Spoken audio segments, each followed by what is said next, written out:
တွင်ကိုရီဝေဝေဆာဆာနဲ့ Raffo နဲ့ Tomley တို့ရဲ့ချန်ပီယံလိည All-in-one Sport ကနေပြန်လည်ပြီးတော့ကျေးဇူးလိုက်ပါရီ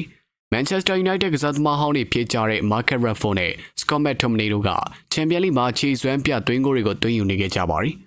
Raffo ကတော့ Barcelona အသင်းက Olympiacos အသင်းကို6ဂိုးတကိုးနဲ့နိုင်ရရှိခဲ့တဲ့ပွဲစဉ်မှာအသင်းအတွက်တွင်ကို2ဂိုးထိကိုမှတွင်ယူပေးသွားနိုင်ခဲ့တာပါ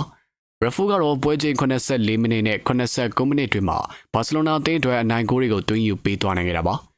Raffo ကတော့ဘာစီလိုနာအသင်းအတွက်တွင်ကို2ဂိုးကိုတွင်ယူပေးခဲ့တယ်လို့ပင်နယ်တီတစ်လုံးကိုလည်းရရှိအောင်ဆွမ်းဆောင်ပေးထားနိုင်ခဲ့ပါသည်။အင်္ဂလန်သားကဒီယာဒီမှာဘာစီလိုနာအသင်းအတွက်ပြိုင်ပွဲဆောင်စနပွဲကစားထားပြီးတော့9ဂိုးသွင်း4ဂိုးထိကမှဖန်တီးမှုပြုလုပ်ထားနိုင်ခဲ့တာပါ။အတော်လေးကမှကောင်းမွန်တဲ့ဆွမ်းဆောင်ရည်တစ်ခုပါ။နောက်ထပ် United ကစားသမားဟောင်းတစ်ယောက်ဖြစ်တဲ့Scott McTominay ကတကူတော့ခြေစွမ်းပြခဲ့ပေမဲ့အသင်းကနေဂိုးပြက်ရှုံးပွဲနဲ့ကြုံတွေ့ခဲ့ရပါတယ်။ Tomley ရဲ့ Napoli အသင်းကချန်ပီယံလိမှာ PSV အသင်းကို9ဂိုး2ဂိုးနဲ့အရှိန်နှိမ်ခဲ့ကြပါတယ်။ဂိုးပြက်ခြေပြက်ရှုံးနှိမ်ခဲ့တယ်လို့ Napoli အသင်းကအနီးကပ်လည်းထိခဲ့ပါသေးတယ်။အသင်းရှုံးခဲ့ပေမဲ့ Tomley ကတော့2ဂိုးသွင်းပြီးဆွမ်းဆောင်ရည်ကောင်းတွေကိုပြသနိုင်ခဲ့တာဖြစ်ပါတယ်ခင်ဗျာ။